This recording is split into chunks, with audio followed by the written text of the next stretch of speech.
Cosmic Awakening, 1991. Peru, Journey into the Unknown. Sacred Valley of the Incas. By Makāula Nakae.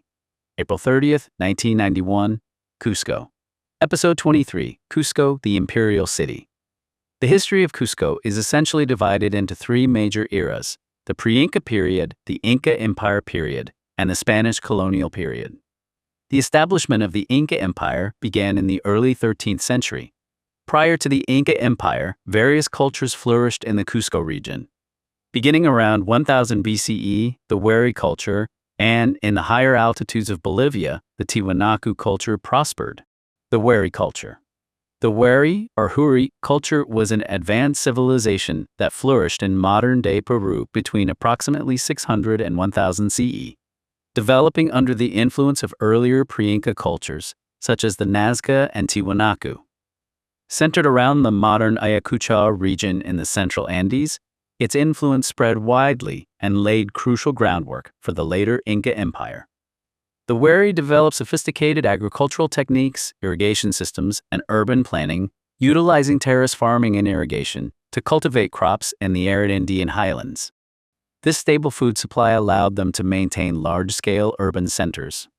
Society was highly centralized and stratified, featuring distinct classes of nobility, commoners, and slaves.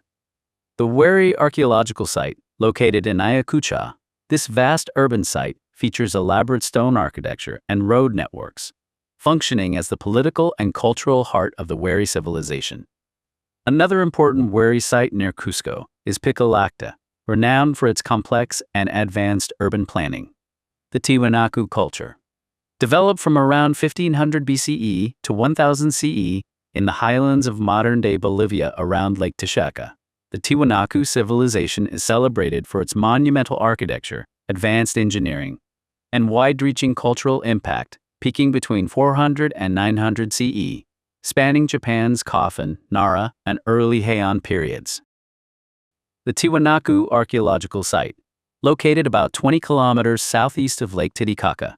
The site includes the Acapana Pyramid, a massive artificial step pyramid Calisacea, a large ceremonial courtyard featuring stone monoliths, the iconic monolithic Gate of the Sun, Puerta del Sol, with its carved relief of the staff, deity sun god, and the Ponce monolith, a statue over 3 meters tall covered in intricate religious iconography.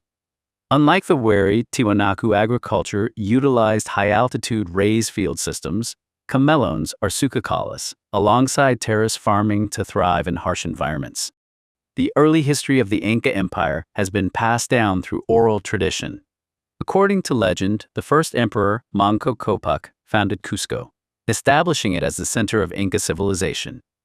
In Inca mythology, Manco Inca was the son of the sun god Inti and an emissary of the creator god Qorikancha. Legend holds that he and his sister wife Mama Oclo emerged from the island of the sun, Isla del Sol on Lake Titicaca. Subsequent Inca emperors claimed descent from Manco Inca to legitimize their rule, a lineage vital to the empire's unification and expansion. According to tradition, Manco Inca drove a golden staff into the earth, where the staff sank effortlessly became Cusco, the birthplace of the empire. He taught the people basic survival skills, agriculture, weaving, and social order. Cusco, meaning navel of the world, served as the religious, political, and economic core of Tiwanaku, the 4 united regions of the Inca Empire.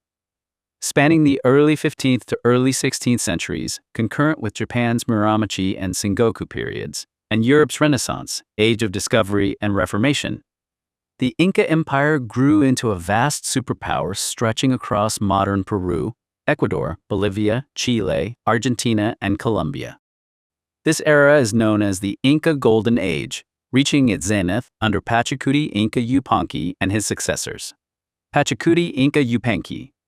Ascending the throne in 1438, Pachacuti initiated sweeping administrative and military reforms, rebuilding Cusco into a puma-shaped imperial capital and commissioning iconic monuments, such as Sacsayhuaman and Qorikancha, the Temple of the Sun. Expansion and governance. Pachacuti was succeeded by Topa Inca Yupanqui and Huayna Capac, under whom the empire reached its maximum territorial extent. The empire was divided into 4 administrative districts, suyas, governed locally by regional governors, apus. Social and economic structure. Society was strictly stratified, anchored by the Sapa Inca at the apex, followed by nobility, priesthood, and commoners. Through the MITA system, a mandatory public service labor tax, citizens contributed to state projects, including the construction of the massive Kupak and _an road network, bridges, terraces, and monumental stone architecture like Machu Picchu and Sacsayhuaman. In 1532, the Spanish conquistador Francisco Pizarro arrived in the Inca Empire and exploited the civil war between Huáscar and Atahualpa to conquer the empire. The civil war between Huáscar and Atahualpa was an internal conflict within the Inca Empire that occurred in the early 16th century, serving as a critical event that ultimately led to the collapse of the Inca Empire at the hands of the Spanish conquistadors. Both Huáscar and Atahualpa were sons of the Inca Emperor Huayna Capac.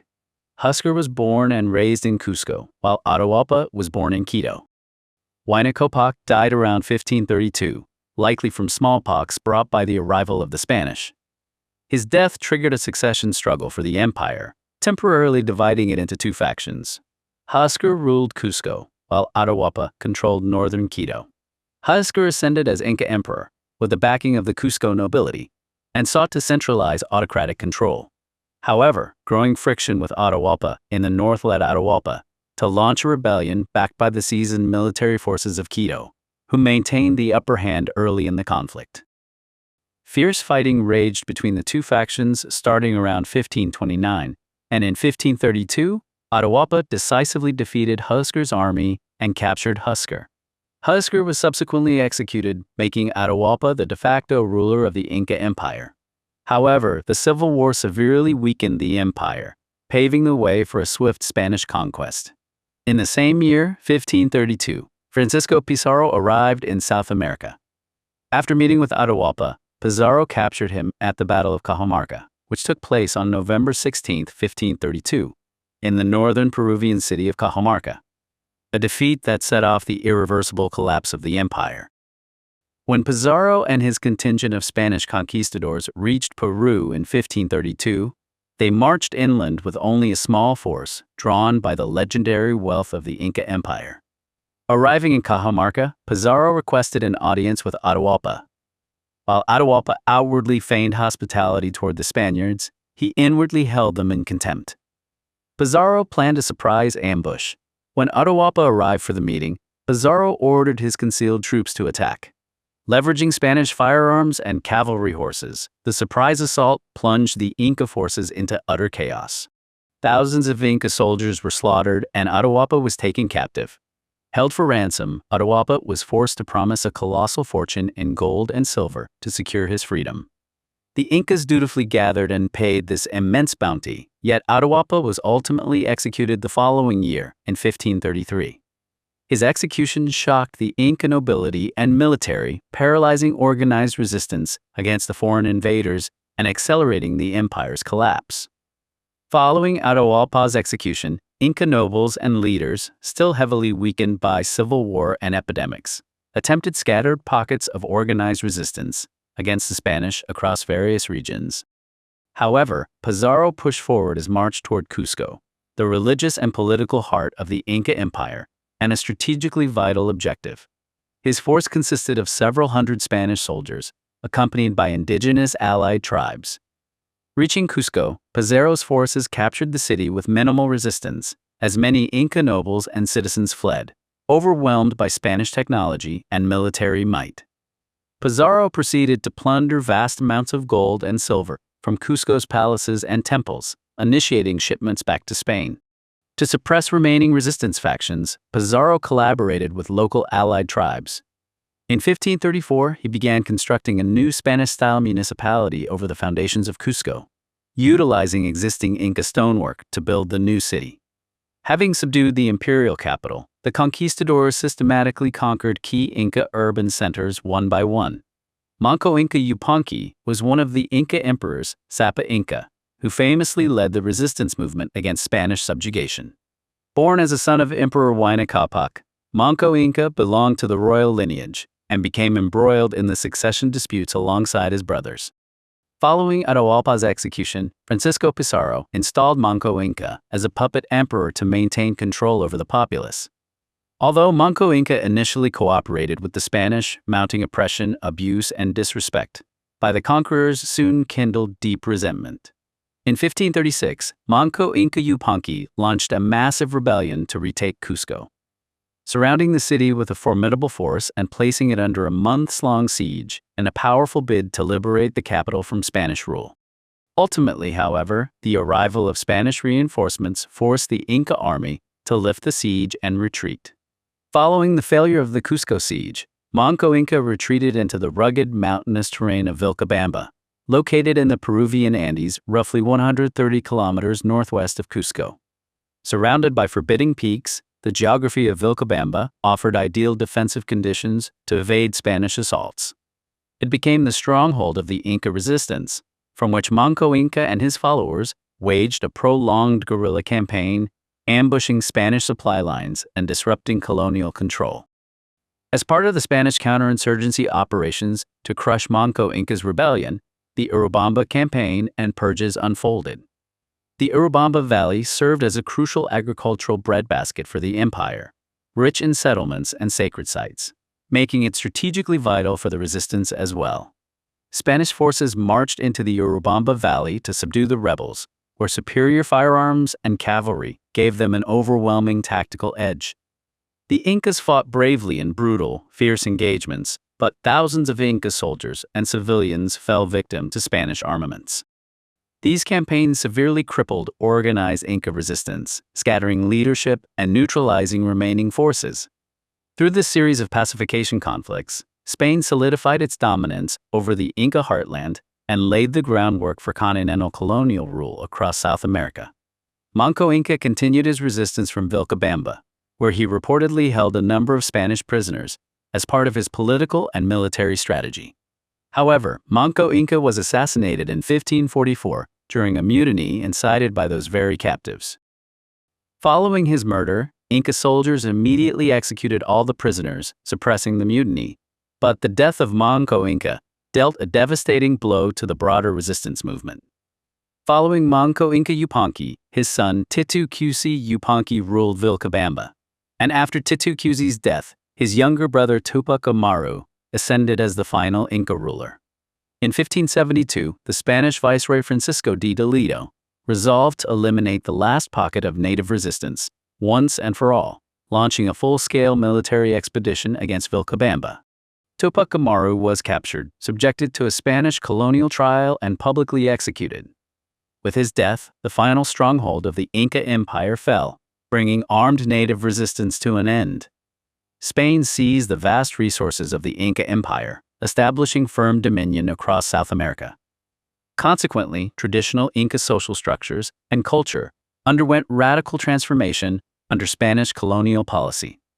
The imposition of Catholic evangelization, Spanish legal systems, and economic frameworks severely suppressed indigenous religion and culture, reducing a vast portion of the native population to subjected status. The ruins of Vilcabamba were rediscovered in the early 20th century by the explorer Hiram Bingham, the same man who brought Machu Picchu to global prominence. While the precise historical location of Vilcabamba was long debated among historians, Espiritu Pampa is now universally recognized by modern archaeology as the true site of Vilcabamba. Our entire group set out for a sightseeing tour of the city.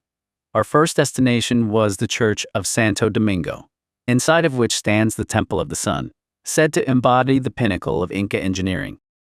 The Spanish constructed the Church of Santo Domingo directly over the stonework of the sacred Inca temple, using it as a foundation. Although the church building itself collapsed twice during major earthquakes in 1650 and 1960, it was subsequently rebuilt. However, the Inca stonework serving as its base remained completely unshaken, retaining its original form to this day. Passing through the church gates and stepping inside, bright sunlight poured into the courtyard from the central open-air atrium, and earth-toned Inca temples stood in solemn alignment around the bright courtyard. As we approached the stone temple, while listening to Alex's explanations, We couldn't find the slightest gap between the masterfully carved and flattened stone blocks, which fit together perfectly as one. Nearly 4 meters high, the stone wall surfaces shone dazzlingly in the sunlight. Considering that all the walls of this temple were once covered in gold leaf, it was easy to imagine what an overwhelmingly breathtaking sight it must have been. We first entered the Temple of the Stars. Along the upper section of the 4 surrounding stone walls, a row of trapezoidal small windows was aligned, and the wall facing the adjacent temple of the priest featured a window of the same size. Through that window, one could look in a straight line right through the interior of the temple of the priest and into the room beyond. I was simply filled with admiration. Perhaps it should be called rare. Yet I didn't feel much of a personal connection to it myself. After visiting several other temples, we headed outside the church to view the outer walls of the Sun Temple. Within the sacred precinct of the Qorikancha, the Temple of the Sun in Cusco, lies the Temple of the Stars, one of the most refined architectural chambers in the ancient Inca world. While modern historical narratives attribute the construction of the Qorikancha to Imperial Inca masonry under rulers like Pachacuti, the specific structural mechanics, stone carving precision, and anomalous features found within the Temple of the Stars continue to challenge conventional explanations of ancient engineering. The Temple of the Stars, alongside its neighboring chambers dedicated to the Moon, Venus, and the Pleiades, served as both an astronomical observatory and a sacred ritual space. The trapezoidal alignment. The upper sections of the stone walls feature a precise row of trapezoidal niches and windows. These apertures were not merely decorative. They were engineered to track stellar movements, solstitial alignments, and constellations crucial to the Inca agricultural and ritual calendar. Acoustics and resonance. The room's geometry, coupled with the dense, uniform composition of the dark andesite stone blocks, creates a highly controlled acoustic environment where sound waves reflect cleanly, magnifying ritual chants or vocal tones. The exterior and interior walls of the Temple of the Stars showcase the absolute pinnacle of classical imperial ashlar masonry. Razor-thin joints, the stone blocks dressed from hard volcanic andesite, are fitted together with microscopic precision. A traditional credit to bronze or stone hammer stones fails to fully explain how blocks of varying shapes were mated together without a single grain of mortar, leaving joints so tight that a razor blade or piece of paper cannot pass between them. Seismic interlocking. Each block is carved with subtle convex curves, draft margins, and internal interlocking pins or dovetails such as tollus, allowing the walls to flex and dance during major earthquakes without fracturing. When examining the blocks of the Temple of the Stars up close, alternative geologists, material scientists, and observant travelers often point to anomalies that defy standard quarry and chisel mechanics. Pillow face contours. The faces of the stones often exhibit a gentle, pillow-like bulge, bossage, curving outward organically before meeting razor-sharp, flat-planed edges at the seams.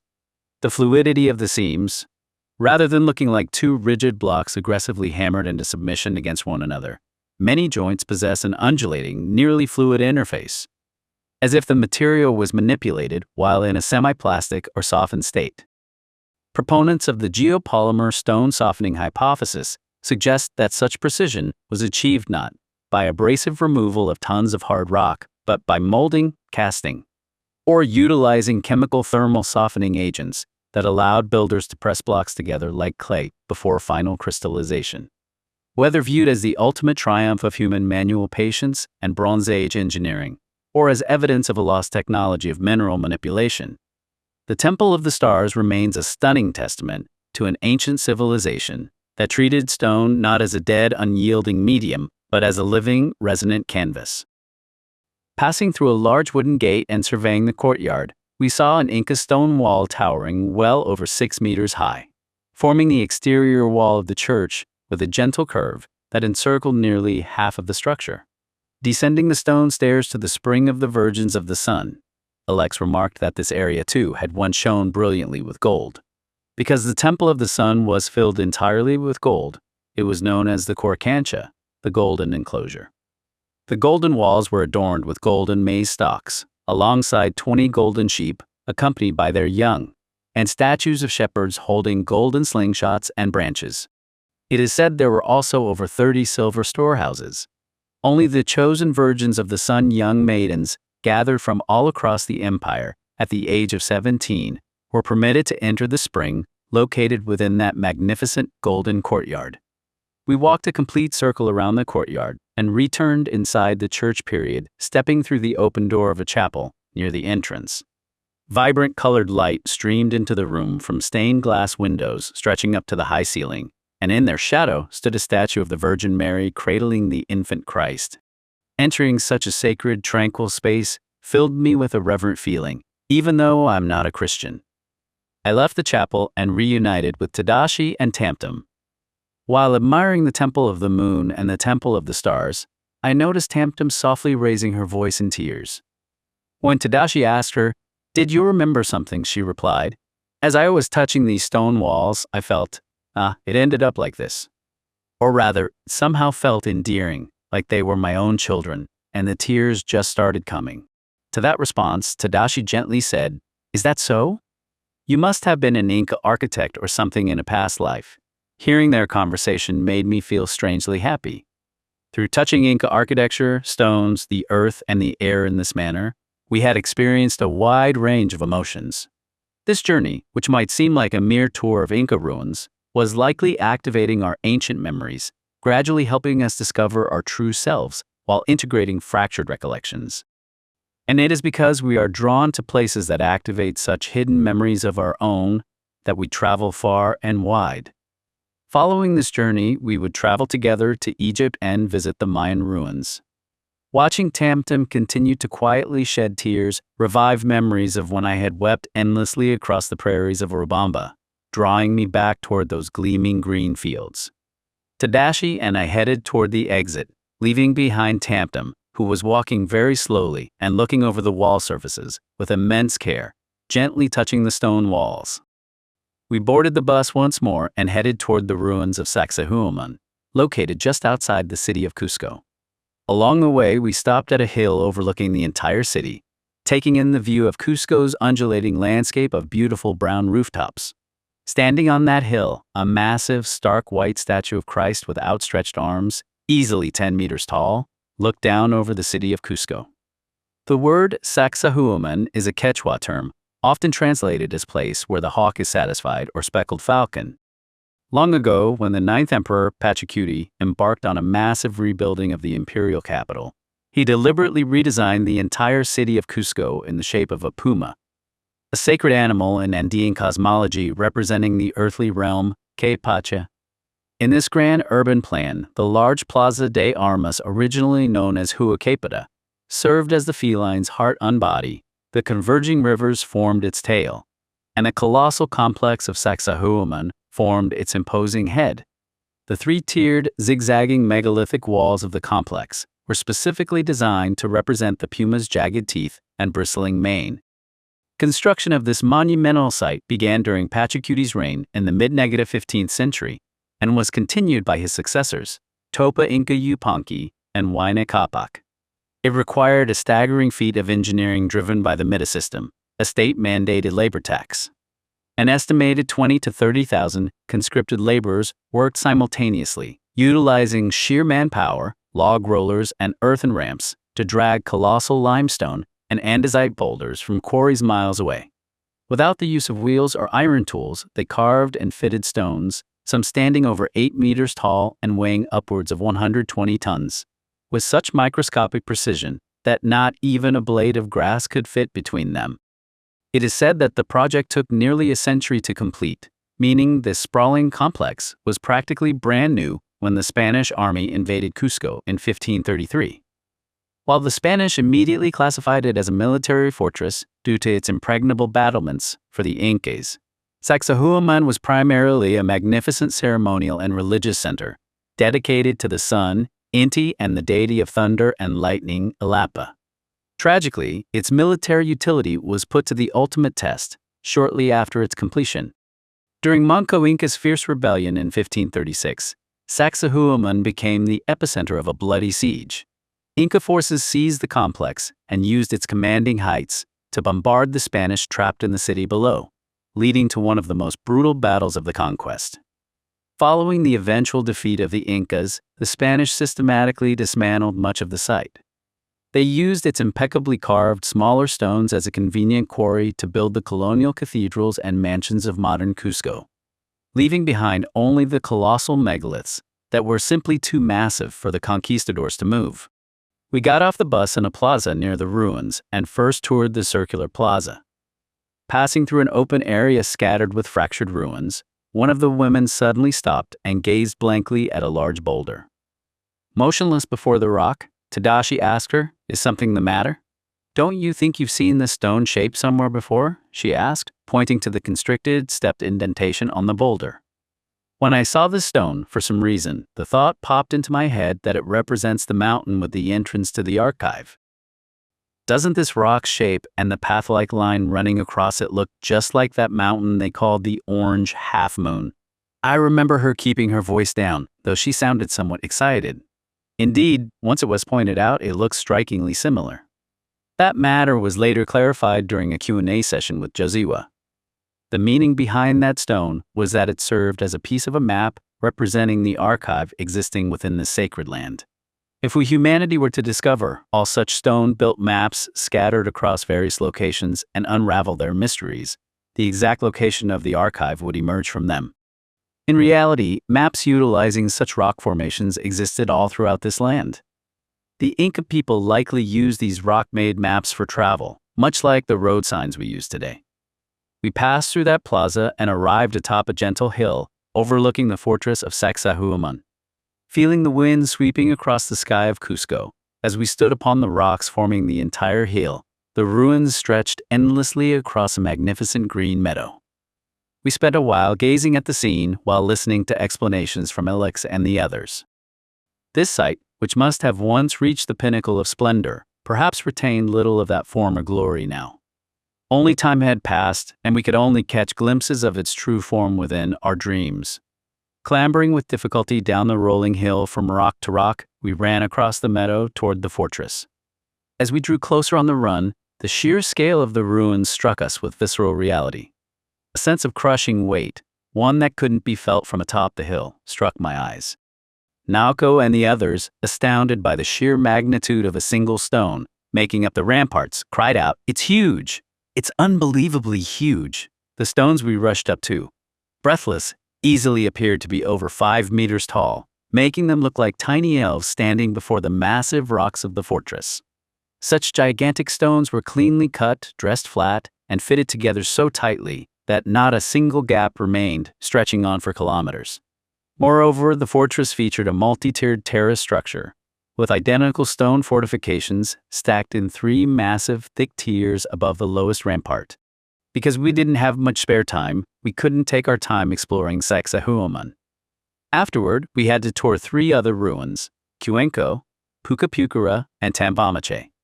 Compelled by the signal to gather, we reluctantly left the spot and dashed back toward the bus. Several large towers had reportedly once stood atop the fortress, and chambers should have dotted the surrounding area. It remains a lingering regret that we couldn't leisurely explore such details up close. Because we were short on time, we limited ourselves to viewing the ruins of Pucapukura from the road, and headed straight to our next stop, the ruins of Tambamache. Formerly an Inca bathhouse and site of water worship, 2 small streams of water flowed vigorously into a stone basin with a crisp, rustling sound. Pointing at the water, Saki asked, "The water here is safe, right?" And, dipping her palm into the flowing stream, drank it with apparent delight. Fortunately, she didn't come down with cholera after returning to Japan, so the water must have been clean. Alex mentioned that the same volume of water flows continuously year-round, and the source of this mysterious spring remains undiscovered to this day. Situated on a gentle hillside, the ruins consist of 4 terrace tiers, with the topmost tier featuring 4 large windows large enough for a person to comfortably step inside. Everyone crowded into them, making a fuss and taking commemorative photos. I sat on a large boulder beside the flowing stream and watched the scene. Bathed in crisp air and brilliant warm sunlight, their smiling faces had regained the innocence of boys and girls. Surrounded by fresh greenery, the ruins looked upon them with the tender gentleness of a playground for young children. Leaving the gentle ruins of Tambamache behind, we headed toward Qorikancha, or Kenko, a sprawling ritual complex, whose Quechua name translates to labyrinth or zigzag. perfectly descriptive of its twisting subterranean channels. Unlike any of the other ruins we had seen so far, the overall impression left by Qorikancha was, frankly speaking, not a very pleasant one. Its structure was not built from meticulously dressed stone blocks like other sites. Rather, it appeared to have been carved directly out of a massive natural limestone rock formation. Right next to it stood the familiar stonework ruins, allowing us to simultaneously view a pair of contrasting presences, a site of artificial beauty, alongside a site utilizing nature, carrying a strange and mysterious aura. Archaeologists believe Qorikancha served as an intensely sacred huaka, sacred shrine or oracle, dedicated to earth worship, embalming, and transit into the underworld. Yuku Pacha. In the center of the plaza stood a rugged outcrop, featuring a partially destroyed tower, approximately 6 meters tall, adorned with a weathered low-relief carving of a puma. Walking around the tower, we advanced into a cave that looked as though it had been gouged straight out of the natural rock. Some sections were completely cavernous, while others resembled narrow gaps between rocks where patches of blue sky were visible. A chilly air drifted through the passages, and in the damp, sunless shade blocked by overhanging rocks, plant life resembling a pale, blue-green glowing moss gleamed softly. Led by Ilex and the others, we entered the dim cave.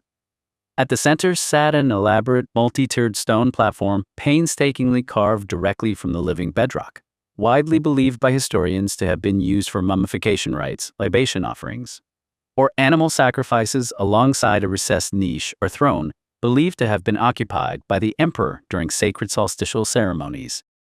Ordinarily, the mention of a sacrificial altar conjures up brutal and unsettling imagery, yet there was almost none of that feeling inside. Instead, it possessed an almost sacred, refreshing atmosphere, surrounded by smooth, serpentine channels where chicha, maize beer, or blood would once flow ceremonially down the living stone. As Naoko, the male tour coordinator, and I sat side by side, Tadashi joked, "Speak no evil, hear no evil, see no evil." Emulating his joke, we each mimicked the 3 wise monkeys to make him laugh.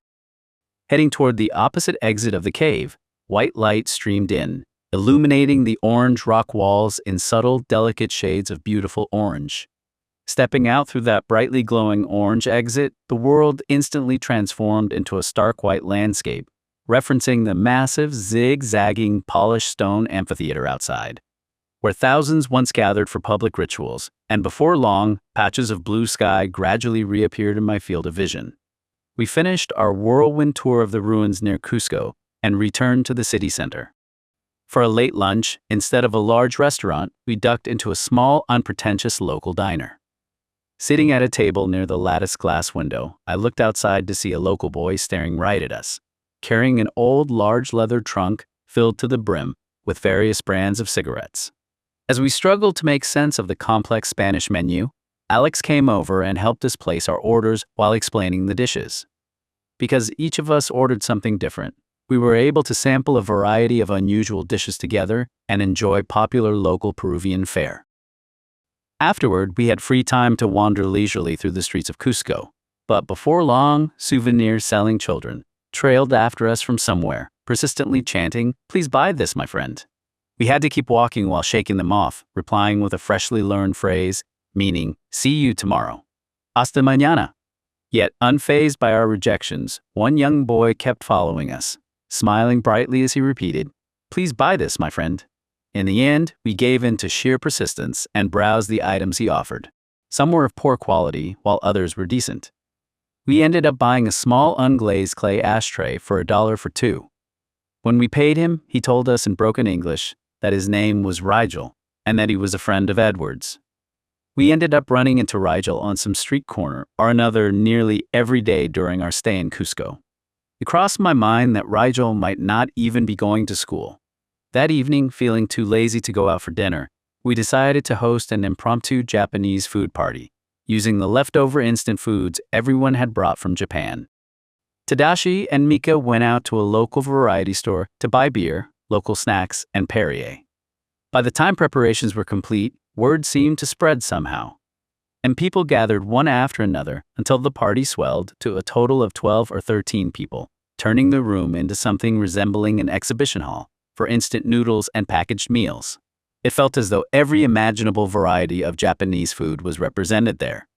Even though the food in Peru had been delicious, it became clear just how desperately we had been craving the taste of home.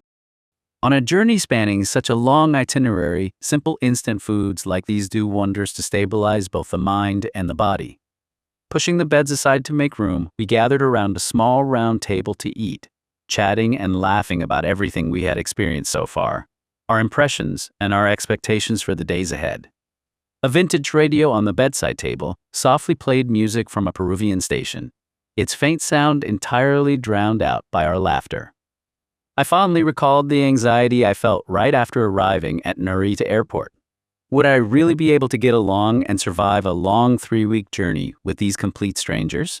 Yet, completely contrary to those worries, I was surrounded by a room full of good friends. Talking and laughing with them, I felt deeply happy. Presently, someone lit a stick of incense Saki had brought, and a subtle, mysterious fragrance began to drift through the room. The night unfolded in just that manner, and we continued talking endlessly until close to midnight, enveloped in an atmosphere overflowing with happiness. To be continued. Watch and listen. Watch the cinematic video trailer. Listen to the full podcast now.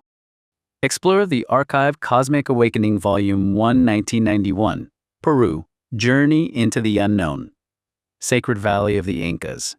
Volume 2, Ascension 2012, The Golden Alchemy. Part 3, The First Contact. Join the journey. New episodes drop periodically. Each chapter delivers a tight, hyper-focused 10 to 30-minute hit of real-life experiences, perfect for your daily plunge into consciousness exploration. Subscribe to support your inner development. Thumbs up to help push our channel through the algorithm. Comment below. Share your thoughts on today's episode.